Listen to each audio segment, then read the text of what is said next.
We'll begin with an update on the aftermath of Cyclone Montha. It made landfall last night. And what's been the situation? Well, fortunately, we've seen minimum casualties, quite a bit of damage being reported. But as far as loss of life is concerned, reports suggesting only 2 lives were lost. Now, remember, there was a time when during cyclones, you'd see hundreds of lives being lost. Fortunately, because of better preparedness, better warning systems perhaps, and then immediately the administration kicking into action, you no longer see those kind of situations because thousands are evacuated even before the cyclone. Andhra Pradesh Chief Minister Chandrababu Naidu also took up an aerial survey today to assess the damage after Cyclone Montha. The storm unleashed heavy rain and gusty winds in coastal states in Andhra Pradesh and Odisha in particular, but we have seen the impact fortunately to be minimal. The Andhra Pradesh Chief Minister has confirmed that 2 people have died in the state, but has also highlighted that precautionary measures have minimalized the overall damage. Now, the Chief Minister has instructed ministers and officials to visit affected areas, assess damages across departments and submit detailed reports to the centre.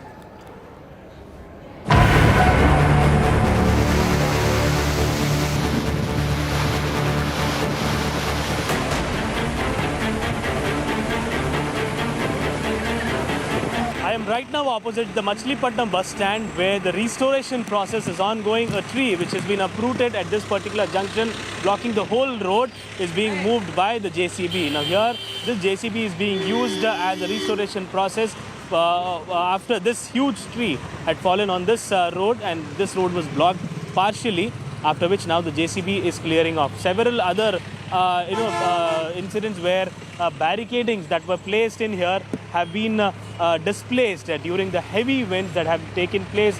Many temporary and permanent sheds have fallen to the ground, and several other incidents here in Machilipatnam.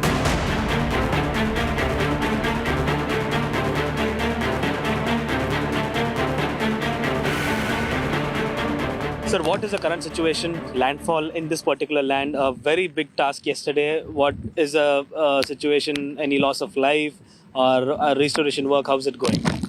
Yes. Due to the collective efforts of SP sir as well as collector sir, we prepared well for this Montha Tufan, and we are able to clear where the road obstructions by the trees fell down. Around 200 odd trees were fell down on the roads as well as current poles.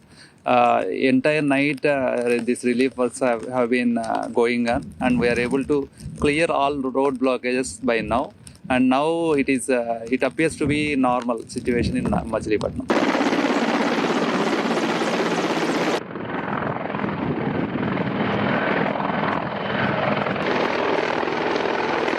Zero deaths, that is our motive, that is how we work. Only 2 or 3 were reported. Second thing, we have to reduce the total loss. Only fields. There are historical problems in the fields. All drainage is not going freely. So many problems. We are going to work it out. We're at the Kakinada port on the deep side, where you can see this is the search and rescue operations that are currently underway. And in the search and rescue operations, what we are getting to learn from officials is that 7 members had gone inside to rescue their boats and bring it back safely back to the docks. But unfortunately, 1 person has gone missing since yesterday evening. And this is the search and rescue teams that are currently out here and carrying out these search and rescue operations since late evening yesterday. Remember Cyclone Tufan, this Tufan Montha had already said that the landfall will be expected later in the evening yesterday. With the impact that has braced in across various locations here in coastal Andhra Pradesh, it definitely looks like Kakinada has also been affected. More likely, if you can see, local administration, police and NDRF teams have also joined here in the search and rescue that has been continuously going on. Rainfall is scheduled for today as well. The next 24 hours also likely looks like coastal Andhra Pradesh will be receiving a lot of rainfall, but government officials and police and other officials do say that they are well prepared and are ensuring that whatever happens, the public safety is their utmost priority. That's all you can see out here as well. NDRF teams who are also going ahead for continuing their search for search and rescue as it continues on. Kakinada coastline is a little bit weak because it's frequently affected by the cyclones. Every and each cyclone, so a little bit of disaster is every time done. Basically 95% are all completely fishermen people, and they are worried about their livelihood, so they get out into the sea to save their boats. That's the reason.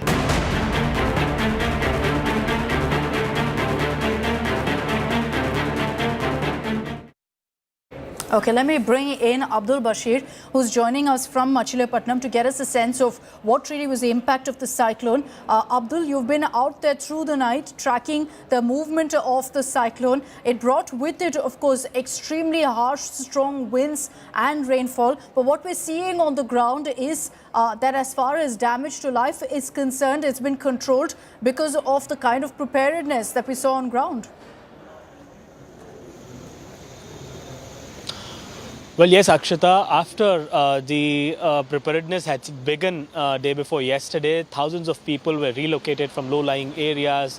Warnings were given, SMS alerts were sent to people, and people on the higher areas or higher places were asked to be alert, not to move out unnecessarily. Fishermen were asked not to venture into the sea, and a control room that was set up in the disaster management where real-time monitoring was going on. Police, disaster and all the agencies including NDRF, SDRF had been working for the past 24 hours till today afternoon, wherein they had continuously been monitoring the situation. And then fortunately in Machilipatnam, what we are learning is that according to the officials, no loss of life has been reported in Machilipatnam, but yes, damage to the properties. More than 200 trees have fallen down or uprooted, dozens of poles have fallen down, and power supply, the disruption in power supply or electricity was removed for more than 24 hours. And the restoration process, however, has been completed, almost done. But yes, people are having a sigh of relief after this storm. The cyclone Montha had hit or made a landfall in Machilipatnam with a disastrous wind that had been blowing for more than 3 to 4 hours last night. It's great to see that because of greater awareness, preparedness, we've seen the response to the cyclone being apt, and so because of that, minimum casualties being reported. I want to bring in also Apurva Jayachandran, who's been reporting from Kakinada for us on the situation. Apurva, things have calmed down now post the cyclone. Chief Minister Naidu was also there, conducted an aerial survey, was on the ground. What's your sense really of what happened in the cyclone, Apurva? Have we ensured that there was, minimum damage, minimum loss of life, of property as a result of better preparedness? Well, Akshita, definitely, because, we've seen several cyclones, especially in Andhra Pradesh, be it the 1996 cyclone or, cyclone Hudhud, where we saw the Chief Minister Nara Chandrababu Naidu there stationed in Visakhapatnam, or even last year, the Budumeru floods that we had seen that had devastated Vijayawada and several other areas in and around Andhra Pradesh as well. But one thing that has remained consistent is the kind of work that has been put in by the officials. Even when we were on ground, yes, we have our job of reporting, we have to cover these stories and all of that. But these officials, they were there 24/7. They're in fact been stationed since the last 48 hours. And, even, come rain or winds, whatever it is, at the beaches, where the beaches were closed to the public, there was continuous monitoring by police officials who were stationed there. And that's made, of course, a big difference. It's visible on the ground in the aftermath images also that we're seeing from Andhra Pradesh. Thanks, Abdul. Thanks, Apurva, for getting us those updates. Apurva and Abdul braved the storm to get you all of these updates on the movement of Cyclone Montha. This perhaps has become a template in the country, which is great to see, that we're better prepared for these kind of storms and calamities. All right, let's move on and get you our top story here on Super 6, which is the big political fight in Tamil Nadu over an alleged cash for jobs racket. Why are we calling it alleged? Because right now the Enforcement Directorate has alerted the Tamil Nadu police to a scam they say that they've unearthed while looking into another case. Now, there also are allegations that politicians are involved in this alleged scam. Let me break down for you first exactly what this cash for jobs showdown is all about. After the RJD's land for jobs scam in Bihar, Tamil Nadu now faces a cash for jobs bombshell. The Enforcement Directorate has raised the alarm over a massive scam in the Municipal Administration and Water Supply Department, uncovered during raids linked to a bank fraud case involving TBH Real Estate and a relative of a DMK minister, K.N. Nehru. The ED described the 2024 to 2026 recruitment as rigged, with some candidates getting early access to exam information and the bribe money moving through Hawala channels. Around 150 candidates are said to have brought their way in, with several officials and politicians allegedly in the mix. ED claims candidates allegedly paid 25 to 35 lakh as bribes to grab government posts, including assistant engineers, junior engineers, town planning officers. These jobs were handed over by Chief Minister M.K. Stalin himself on August 6th this year. The ED has asked the Tamil Nadu police to register an FIR to kickstart a full-blown probe. Meanwhile, the AIADMK is firing back, claiming corruption is deep-rooted in the DMK and reaches all the way to the Chief Minister. Looks like the entire net of politicians of DMK, staffs of the government, and many are involved.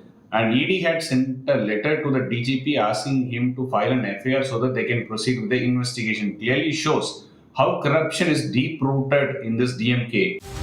The BJP also trained guns at the Stalin government and demanded CBI probe into the matter. These appointments have been made by the Chief Minister himself. So even he is in the entire area of suspicion. Now will the Tamil Nadu police act against the Chief Minister? TVK too accused the DMK government of playing with the lives of the people, adding that bribes decide jobs in Tamil Nadu, not merit.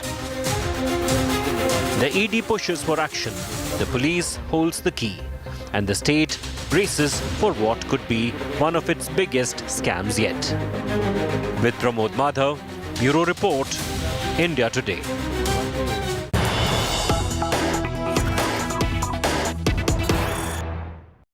And we've got a reaction coming in from the Stalin government on this allegation from the Enforcement Directorate that there's a massive cash for jobs scam in Tamil Nadu. Tamil Nadu Minister K.N. Nehru, linked to this alleged scam, has spoken out claiming all of this is a conspiracy by the central government. K.N. Nehru, who is the minister in charge essentially of this particular department, it's the MAWS department. So the minister now has spoken out saying that this is an attempt to defame the DMK government. Remember that the Enforcement Directorate said that the way they found out about the scam was when they were actually going ahead and investigating a money laundering aspect and in which they were looking into one particular real estate firm that was linked to the department and to a relative of the minister. I want to bring in Pramod Madhav. He's joining us live from Chennai with more details on this. Pramod, what's been the response of the DMK? What does Mr. K.N. Nehru have to say? Well, Akshita, first and foremost thing is that this is a huge allegation that has been brought out by the Enforcement Directorate, where they claim that they went for one investigation but found details about another major job for scam.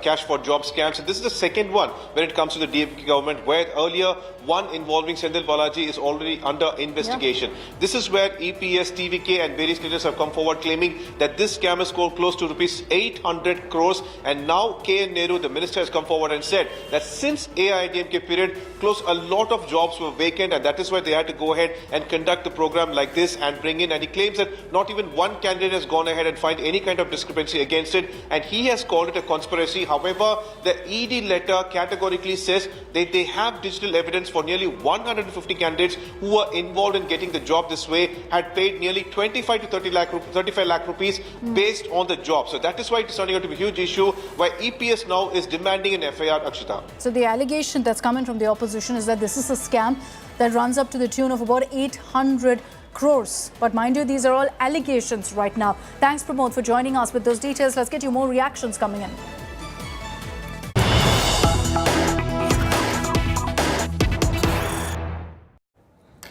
And you've got AIADMK chief EPS now also wading in, demanding an FIR in this particular case. He's called it a cruel betrayal of Tamil Nadu's youth, referring to the fact that cash was paid allegedly for opportunities, for job offers, for an offer letter to be handed over to so many people. The ED, after alleging that there is a cash for jobs scam, has triggered a big political storm, with Edeppadi Palaniswamy now demanding that there be an FIR and an investigation. Let me bring in on this broadcast our panel for the evening. We've got Ramakrishnan Rajagopal, spokesperson of the Tamil Nadu BJP, a retired IAS officer. Sumansi Raman, political analyst, is also with us, and Dhanidharan, spokesperson of the DMK. All right, good evening to all of you. Thank you very much for your time. I'd like to begin with Dr. Sumansi Raman. What do you make, Dr. Sumansi Raman, of these allegations that have been made? We have to again reiterate that at this point, these are mere allegations, but serious ones. Yeah, I think, Akshita, the ED is not an agency that generally inspires a great deal of confidence, going by their track record in the past. But here is a case where they claim they have 230 pages of evidence which have been submitted. Now, we don't know what is in these 230 pages and who are the people who have been named. But I think that at the very least, it warrants an inquiry. Now, if there is nothing to hide, there is no problem. But for the ED to get involved, they need a predicate offense FIR. So that is the reason why this FIR, they have written to the DGP of police asking for the FIR to be registered. I don't expect the state government to register an FIR. They will probably drag it out. Maybe somebody will go to court or, to force the registering of an FIR. But from a perspective of cash for jobs, it's an old story in Tamil Nadu. If you recall, Mr. Sendil Balaji, correct, that is also a cash for job scam. And in fact, that is during the AIADMK period. Yes. So that is not even during the DMK period. That is largely during the previous government's term when Mr. Sendil Balaji was accused. So this is not new to Tamil Nadu. But honestly, Akshita, I don't have a great deal of confidence that the ED will actually carry these out to its logical conclusion. We have seen, you remember the Delhi liquor scam where there was so much of hullabaloo. And the moment the Delhi elections were over, everyone has forgotten what has happened there at all. So there are many such cases. I could go on and on about the number of cases where they made noise and then they completely forgot about it. Okay. Here, an FIR must be registered and the matter must be investigated. I don't think there can be any two opinions on that. If there is nothing to hide, what is the problem?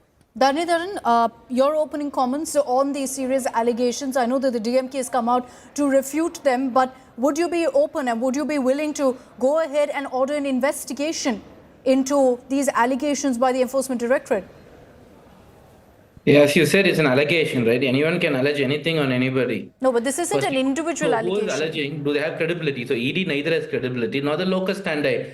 I speak to a lot of business houses. They have told me that ED officers up until the top are blackmailing them, saying on the pretext that they will arrest them if they don't pay them bribe money. 2 ED officers in Tamil Nadu were caught having 20 lakh bribe. Same thing happened in Rajasthan. So that is the credibility of the ED. What is the conviction rate of ED? 0.1%. 0.1%, so which means 1,000 cases, only 1 case are able to get conviction. Out of 197 cases filed against politicians by ED, 95% are against the opposition rule leaders. Even those opposition rule leaders, if they join BJP, the cases disappear. That is the credibility. So why will I act based on an allegation on an organization which neither does not have even constitutional authority to do this, at the same time has no credibility? Why will anyone act? Why is the Modi government not acting against the ED officials? ED is involving in harassing business people by taking bribe. So ED's bribe should stop. I will go further and say what happened in the Madras High Court on the Tasma case. Justice Lakshmi Narayanan imposed a fine of 30,000 on the ED and was told to stop the proceedings against 2 gentlemen, Mr. Vikram and Akash Bhaskaran. Why? And they said going inside the house and doing the investigation was wrong. Okay, right? Fair So enough. ED, No, ED, Dhanidharan, you've given me a list of reasons as to why the ED's allegations right now cannot be the basis for an investigation. Mr. Rajagopal, what's your counter to that? You've heard from Mr. Dhanidharan when he says that, look, the credibility of the ED is under question, so why should we take them seriously? No, it's not a question of the ED's credibility here. The ED has made a reference to the state police. Now, normally such cases will be investigated or inquired into by the Vigilance Department of the state government. Now, the Vigilance Department has a certain process by which, they complete many formalities before registering a FIR, particularly when a minister is involved. And therefore, I don't think the process will get completed within the limited time that we are going to see before elections. So it's very important that in this case, if somebody has to investigate this case thoroughly, it has to go to the CBI. And that is the reason why the Tamil Nadu State BJP chief has requested that a CBI probe be initiated. I'm sure somebody will go to the High Court on this matter because the process is a fairly long process. No, sure. But Mr. Rajagopal, the question that's asked here is whether even the allegations at this point should be taken seriously or not. Because it's been leveled, the DMK says, by an agency that's itself accused of being compromised. No, that's the real point. I mean, the point is in case somebody is alleging something, somebody has to inquire into it to find out whether that allegation is correct or not. I don't think the Vigilance Department will be able to inquire into it and get orders of the Chief Minister on this within the next 4-5 months. It's definitely not going to happen. And if the Minister is involved, it's definitely not going to see the light of the day at all. So if something concrete has to happen before the elections, it is important that this probe be done by an independent agency. So therefore, I think this matter has to be inquired into because it's a serious matter. It concerns the youth of the state. It's a serious matter because it concerns the future of the department. The department is recruiting town service engineers. I mean, these are town planning people who are going to be there for the next 30-40 years. Now, 35 lakhs may not appear to be a big amount for an engineer who's being recruited for the town planning department. But at the same time, if recruitments are going to be done on the basis of corruption, on the basis of bribes being paid to ministers and their kin, then I think it's a very serious matter. No, of course, it's a serious matter. And like Sumansi Raman highlighted, unfortunately, not the first time we've seen something like this in Tamil Nadu. Mr. Dhanidharan, go ahead. I'll come into you, Mr. Raman, just a minute. Firstly and foremost, it's only an allegation. And what is very important to note here is that ED has come and said this, right? So what is the locus standi for ED? Why is the ED doing? We all know ED acts in a partisan manner. I can speak for days that ED acts in a partisan manner. So with the election around the corner, to cast aspersion on the government, ED is going to come up with such allegations. But my question is, why has none of the applicants or none of them who failed to get a job or none of them in the job have gone to the court or filed complaint, right? The right procedure is, if anyone feels there's a corruption has happened, allegedly, they should go to the court and the court will take the matter. A partisan organization, which is very, very clear. No, but hasn't the ED? The ED has followed due procedure here. Dhanidharan, they followed due procedure, which is that they've asked the Tamil Nadu police to go ahead and register a case. They've gone ahead and provided a 200-page plus dossier right now on this also. No, but it again depends on who. 200 pages.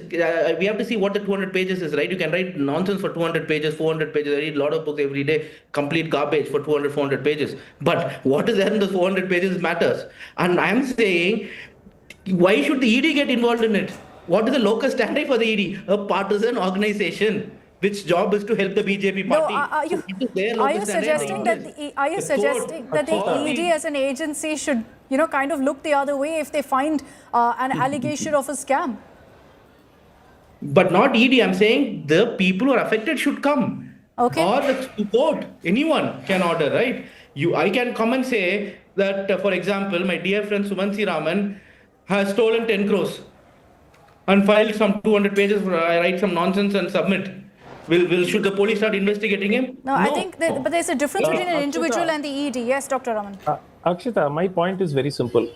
These 232 pages, according to the ED, and again, we have not seen those 232 pages, are supposed to be having evidence of conversations between individuals and is supposed to be having a money trail.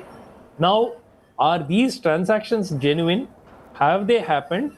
Are they linked to this case? Is something without an inquiry, how will you know? Let us assume ED is a partisan agency. Let us assume that they are doing it for political reason. The bottom line is, are these 232 pages, the material contained in them, factual or not? How will you know that unless you have an inquiry? See, this is not a question of a political party making an accusation.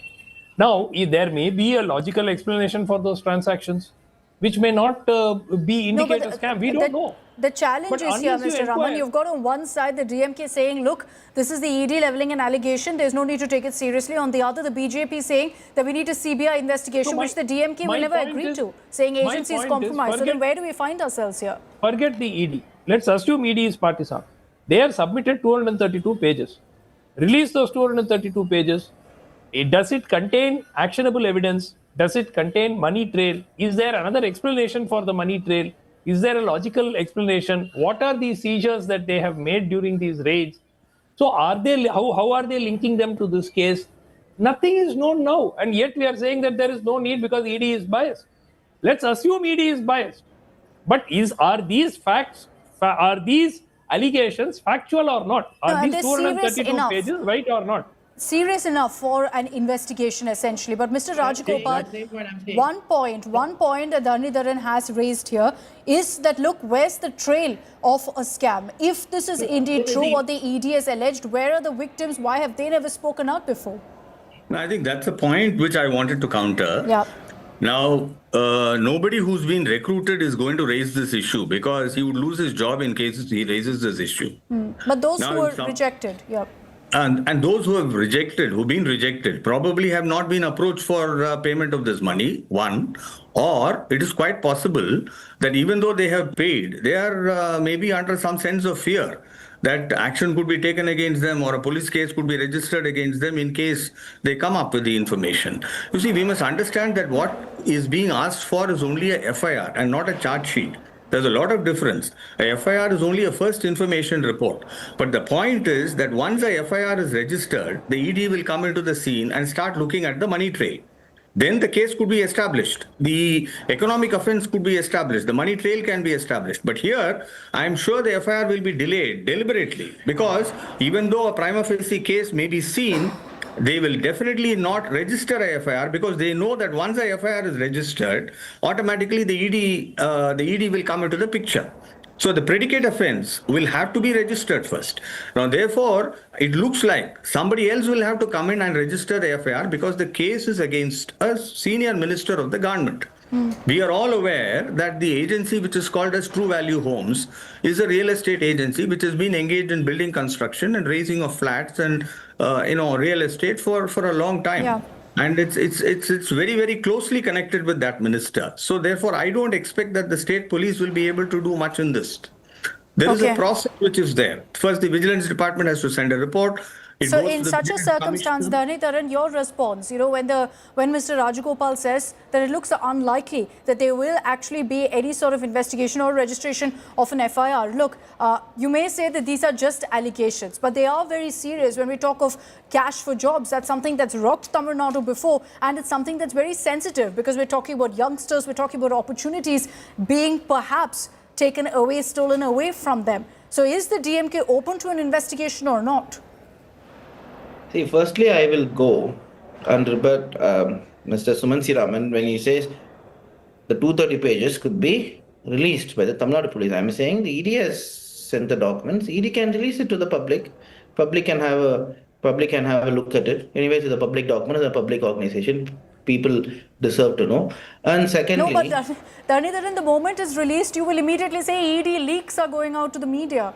ED can openly come and say we're going to release this document so that people can see. That's the point number one. The second point is anyone can go and file a public interest litigation on this matter and the court can look into the merits and then come if... No, but my question is, will the DMK be willing to have an inquiry into this? Are you open to an investigation? I am saying if there are merits, we will. Why would we want corruption? But my point is there is no scam that has happened in this. The minister has come out and explained and no one who's participated in the process has complained.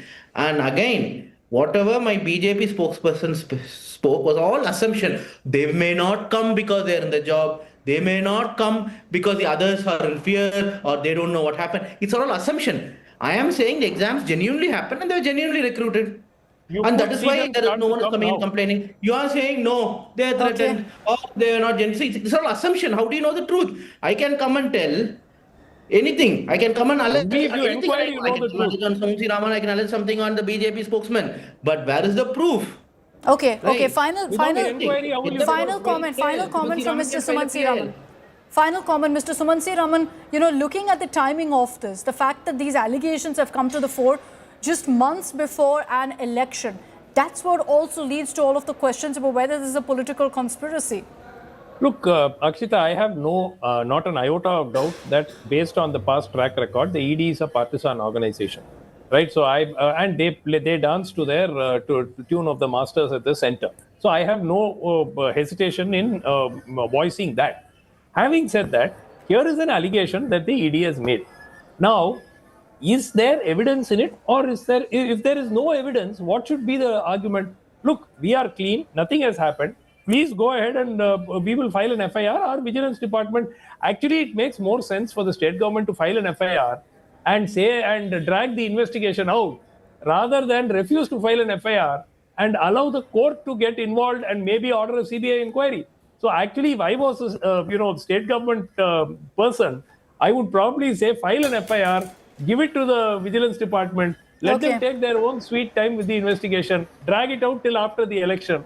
That would be a good strategy for the state government to follow. I don't know if they will follow that, but that would make more sense for them to Well, do. I'll only say, away from political strategy, that we hope we get to the truth of what's happened, whether there was any scam at all or not. Thank you very much. Thank you very much, gentlemen, for joining me here on India Today.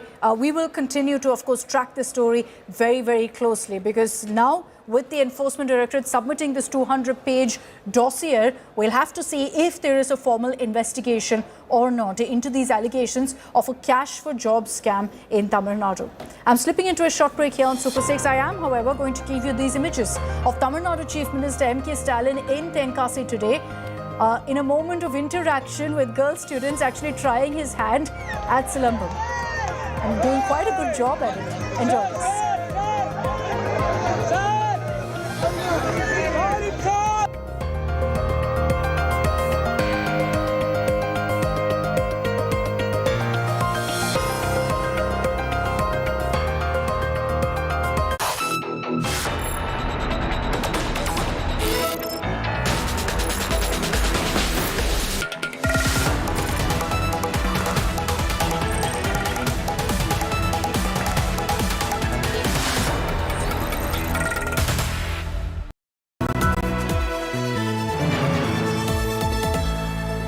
Motorola Edge 60 Pro, the true flagship killer. अरे बेटा Dulux है और उसकी warranty तो और भी शानदार, paint से भी शानदार वारंटी, से शानदार पेंट से शानदार वारंटी,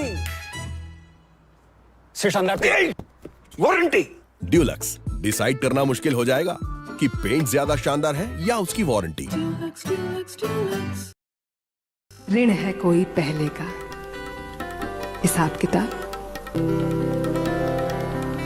ऋण है कोई पहले का, लिया था कुछ वापस नहीं किया तुम्हें मैंने, और तुमने भी कुछ हिस्सा मेरा अपने पास रखा होगा। इस बार भी जो कुछ कहा सुना हो, लिया दिया हो, वापस नहीं लौटाना मुझको। और मैं भी तुमसे कुछ हिस्सा लेकर तुम्हारा फिर वापस नहीं दूंगी तुम्हें, कि उस बार तुमसे जो मिलने की उम्मीद की लौ है ना, ये लौ बस यूं ही जलती रहे, ये लौ बस यूं ही जलती रहे।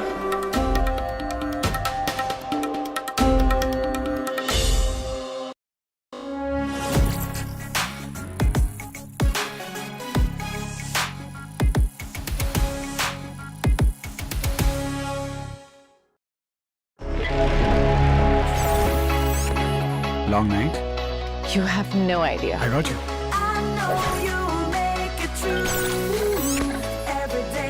Motorola Edge 60 Pro. Hello, Moto.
What amazing pictures. The most powerful picture of the day, no doubt, came from the Ambala Air Force Station, where President Draupadi Murmu took a rather historic sortie in a Rafale fighter jet. And then the other headline grabber was that picture, that she was in fact with squadron leader Shivangi Singh, posing with the same Rafale pilot about whom multiple Pakistani handles had claimed that she'd been captured by Pakistan during Operation Sindoor.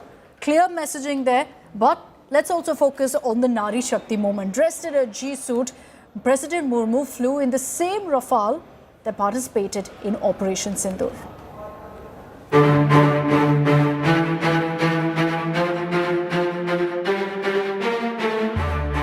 President Draupadi Murmu takes a sortie in Rafale fighter jet from the Air Force Station in Ambala.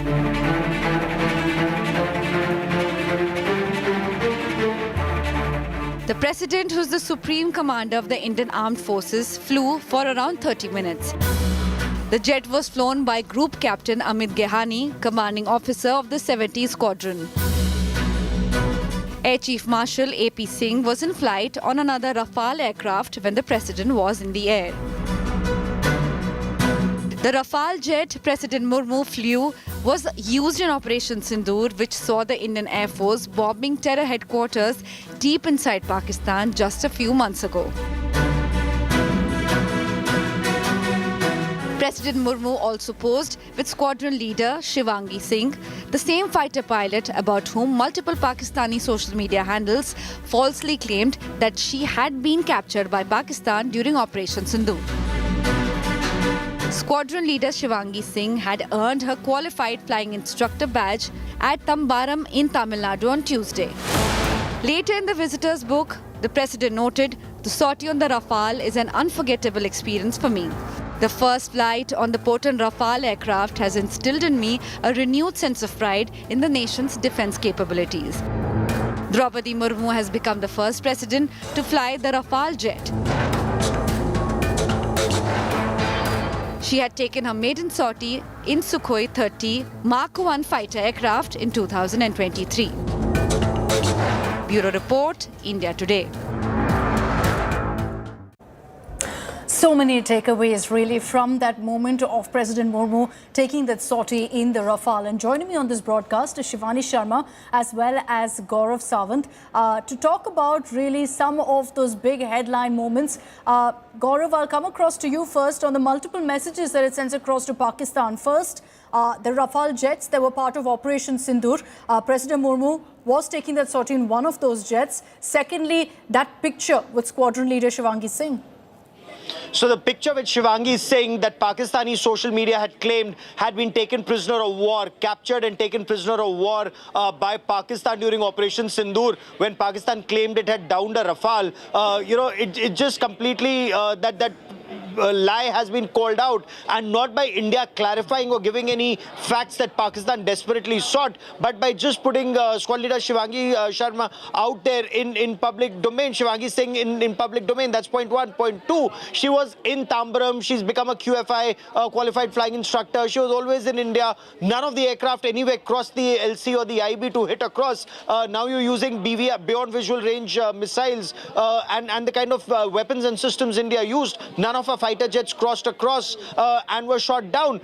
Pakistan actually relied on a series of half-truths and absolute lies that are systematically being called out. One lie has been called out now. Other lies will be called out very soon, but not because India wants to clarify. As Chief of Air Staff, Air Chief Marshal A.P. Singh said, let them keep guessing and let them assume that they've shot down whatever number of aircraft they claim they have. Let them factor in those many less aircraft, because Operation Sindoor remains on, and in case Pakistan starts believing its lies, then next time it'll be caught by a bigger surprise. Because do keep in mind, like you and I and Shivani have reported so extensively, Akshita, the fact remains Operation Sindoor is not just about targeting 9 terrorist training camps, it's also punching holes through Pakistan's radar and air defense systems and then bombing 11 Pakistani air bases by the time, and that's something that President Draupadi Murmu's flight also signifies, India had complete air superiority over Pakistan. 10th of May, Pakistan wasn't flying its Air Force anymore. Imagine a country with 11 of its air bases bombed, 6 of its radars out of action. Can it fight a war? It cannot. So those are Pakistan's lies that are systematically being called out by the Nari Shakti of India. And this is very, very smart messaging by President Murmu, using this occasion to send multiple messages across to Pakistan on Operation Sindoor. Shivani, I'll bring you in because, the biggest takeaway for me from those images is just how much pride you feel and how inspiring it is to see a woman president there in a G-suit, fully suited up, taking that sortie in a Rafale. Certainly, Akshita, it's a different feeling, especially we can connect to that feeling being women. And after Defense Minister, Prime Minister, all the chiefs, it was the turn of the President to be among the heroes of Operation Sindoor. And this particular sortie was a remarkable sortie in multiple manner, not only because it proved the operational capability of Indian Air Forces from Ambala Air Base, that happened to be one of the strategic locations from where the Rafales were launched during Operation Sindoor, but also in terms of busting the lie, fake narrative of Pakistan by posing proudly with the squadron leader Shivangi Singh, to which Pakistan was claiming that she was captured, she was the prisoner of war, and India did not clarify in panic. Remember, Akshita, these are the pictures that are emerging automatically. Earlier this month, we also saw squadron leader Shivangi Singh getting that badge, the qualifying badge in Tambaram. Then we see her with the president. So this is not how India is giving a clarification, but automatically the lie, the fake agenda of Pakistan is getting busted. And also a very strong and stern warning for Pakistan that India's Rafale jets, India's operational capabilities and India's operational alertness is on a high. Operation Sindoor is still on, and the president, the supreme commander, not only acknowledging the heroes of Operation Sindoor, but also carrying that gratitude from the nation to these heroes who are a part of Operation the Sindoor. messaging of being the supreme commander of the forces and being there with them, sending across a message from the Rafale, from the skies, amazing, truly. Thanks very much, Shivani, for joining us with those details. Thanks to Gaurav as well. Let's cut across to a news break coming in.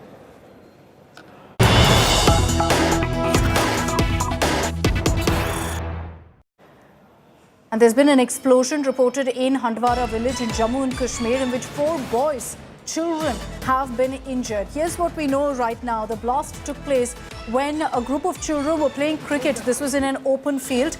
The police have cordoned off the area. There's an investigation right now underway to ascertain the nature of the explosion and the source of the blast. Mir Farid is joining me with more details. So on this, Mir, what do we know at this point? Is this a suspected terror attack? This is a mysterious blast, Akshita. As far as the police sources are concerned, they are right now not confirming nature of the blast, but most probably our sources say it could be an old piece of ordnance, an unexploded shell with which these kids were fiddling, and it exploded. Now, 4 children have been injured, and 2 of whom are said to be in a critical condition. They have been shifted to SKIMS, which is a specialty hospital in Srinagar. And right now, police teams are at the location. It's an open field. They were playing cricket. And we know this area is not very far away, although it's some distance away from the line of control.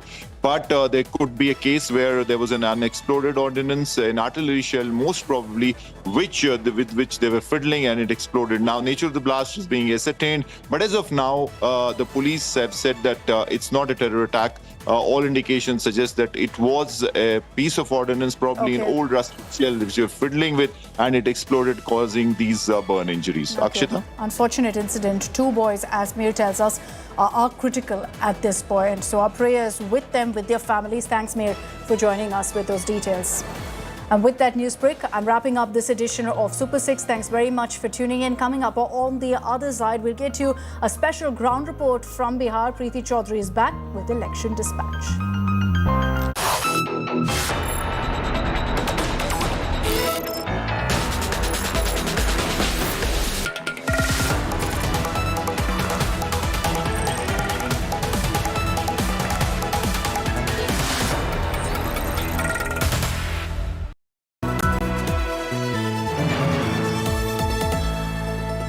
Motorola Edge 60 Pro, the true flagship killer.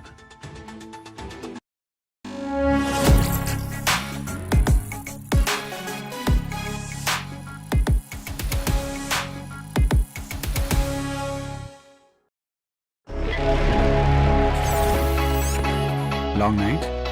You have no idea. I got you.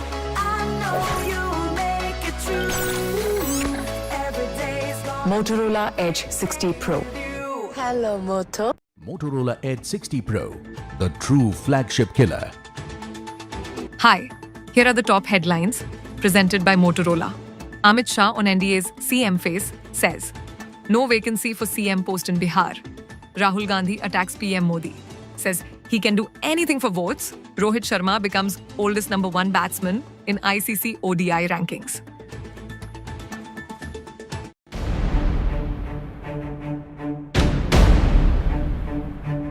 My problem is when you give just before an election, whether it's a promise that I'll provide every household a job, which is unrealistic. You're not going to be able to provide in Bihar 2.7 crore jobs as Tejasvi is promising. Nor are you going to, this 10,000 rupees you're giving for self-employment of women under Jivika Didi. Where is the audit? Will there be an audit after the election? Where did that 10,000 rupees go? If there is a proper audit, by all means, I think that should be made public, and then we can decide whether that was a bribe or change the lives of a family.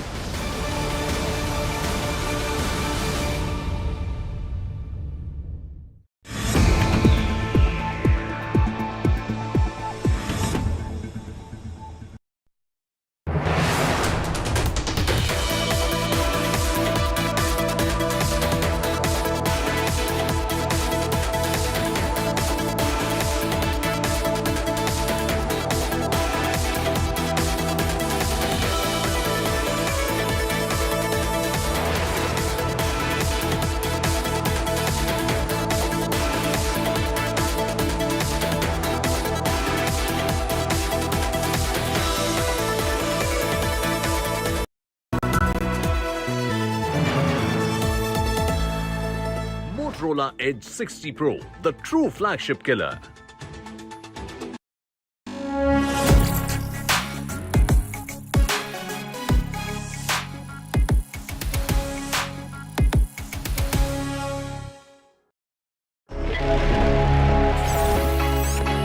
Long night? You have no idea. I got you.